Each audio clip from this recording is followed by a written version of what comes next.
So earlier in our discussion, you mentioned that assessing technology performance is essential to successfully implementing potable reuse. So can you, share these projects and tell us how we can build that confidence with some better guidance? Yeah, absolutely. So as Bill mentioned earlier in his discussion with the UOSA pilot plant, there are several contaminants, ozone and biofiltration, work well to treat. And you can consider it a more sustainable technology in that the bugs do the work for you, at least on the biofiltration side. Acceptance and use is gaining momentum in the drinking water industry in particular, and more facilities are looking at ozone biofiltration in a reuse context as well. However, there's still some strides that need to be made. For example, there's limited guidance on design of biofiltration facilities that has been available in, say, the 10 state standards. However, they're in the process of revising those and been a part of helping to develop that guidance for the upcoming revisions. So the Water Research Foundation has funded multiple projects looking at biological filtration monitoring and control, and C.D. Smith has been a significant contributor in developing and advancing the research on these methods for monitoring, control, and optimization. So now we're leading research on additional validation of those methods. So we're working with utilities on the 4555 project to develop guidance on different biofilter optimization strategies that can be used to enhance performance. And on the 4620 project, the focus is really on developing tools and validating tools that can be used for bioprocess monitoring.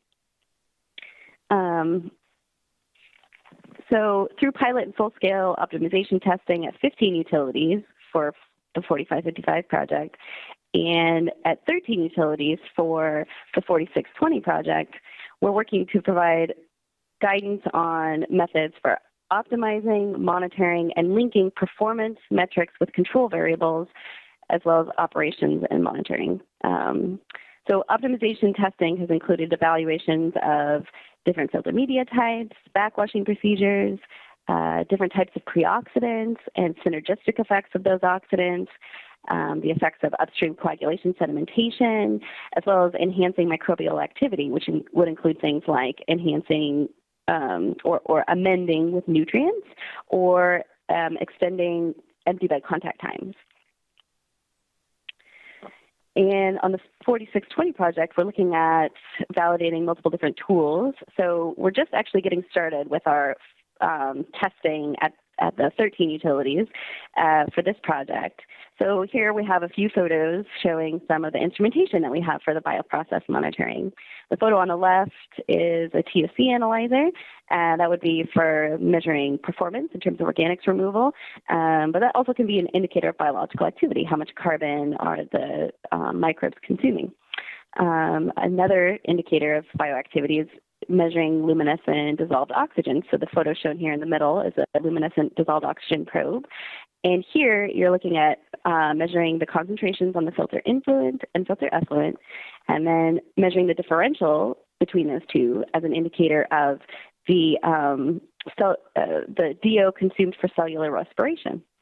And then the photo here shown on the right is measuring biofilm accumulation rates by inserting coupons into a pipe loop, and then harvesting those coupons, measuring ATP on them, and using that as an indicator to see what